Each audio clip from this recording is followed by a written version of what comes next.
I'm Megan and I am the marketing manager for Australia at Perkbox, and today I wanted to share with you some of my learnings from working internationally. So I have been told that my accent comes across a little bit confused on the best of days, and I think that's because I grew up in a few places. Consequently though, I've had a really fortunate experience of being able to work in a few different countries. So I have experience now working in Europe, Asia, and now I'm in Australia. So Perkbox is a global company, and whilst I'm now in Australia, a lot of my marketing peers are still based in the UK, and so optimizing and adapting our ways of working is really crucial, both for the business, but also for our own mental health. I think one of the biggest challenges or roadblocks that you may face when working internationally is seasonality. Things like fiscal year timings and key holidays are of varying importance across different markets, and so planning and communication is absolutely key when it comes to things like this. If you are aware of, say for example, those important holidays where people may not be available, then you're able to pivot or accelerate or perhaps delay and prioritize tasks and deadlines in a really respectful and efficient manner. The same applies when it comes to operating across different time zones. The notion of a normalized workday kind of goes out the window when you work in a global company, and foresight becomes really important when it comes to planning your day, and also when it comes to discerning between what meetings can be done via email and Slack versus what actually needs a video call.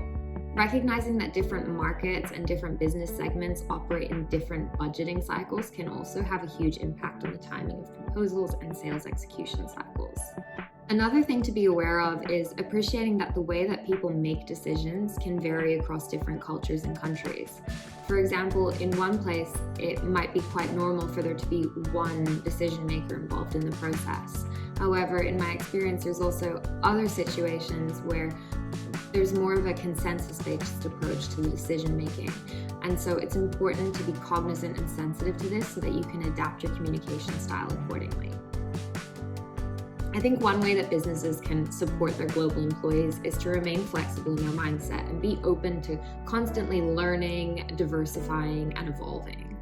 Just because one approach has seen success in the past, it doesn't necessarily mean that it's going to work in exactly the same manner in a different context. So it's important to remain open-minded. For example, if one of our Australian salespeople has seen great success here, we shouldn't just assume that they're going to have exactly the same experience should we send them to Japan tomorrow. They would need to adapt to suit that market, and the best way to achieve that is often by collaboration between both local and corporate teams. So as a business, if you can invest in having local talent, absolutely, I would say do it, because the ability to learn from those people and immerse yourselves in new cultures is incredibly valuable. Business models should also be flexible in terms of the products and services that they offer. These have to appeal to different localities because, again, what resonates in one place might completely flop in another. I would also say that businesses should invest in good software and tools, as this is so important for allowing employees to keep in touch with their colleagues around the globe. I would also put a lot of emphasis on the tools that enable collaboration as opposed to just information sharing. Here at Perkbox, we use things like Slack and email for our general check-ins, but we're big fans of Google Workspace for having those live working documents that we can all collaborate on together, as well as Notion and Monday.com for things like project and knowledge management. So in terms of takeaways, I probably have 3. Number 1, I would say be objective and willing to adapt. The ability to adjust quickly to new situations is completely underrated.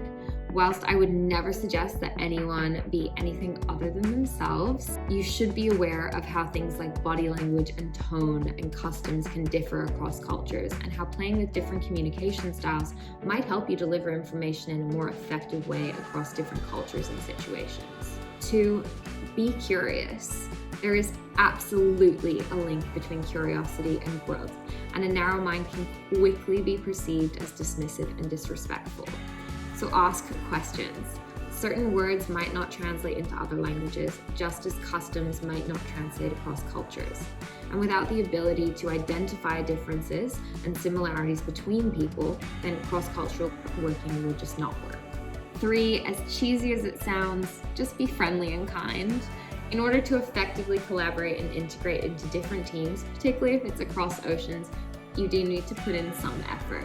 Relationship building is arguably the most important aspect of fostering good, healthy workplace culture. So take the time to get to know your colleagues overseas. This is absolutely crucial for building trust, respect, and just for generally feeling valued as an employee, a friend, and a colleague.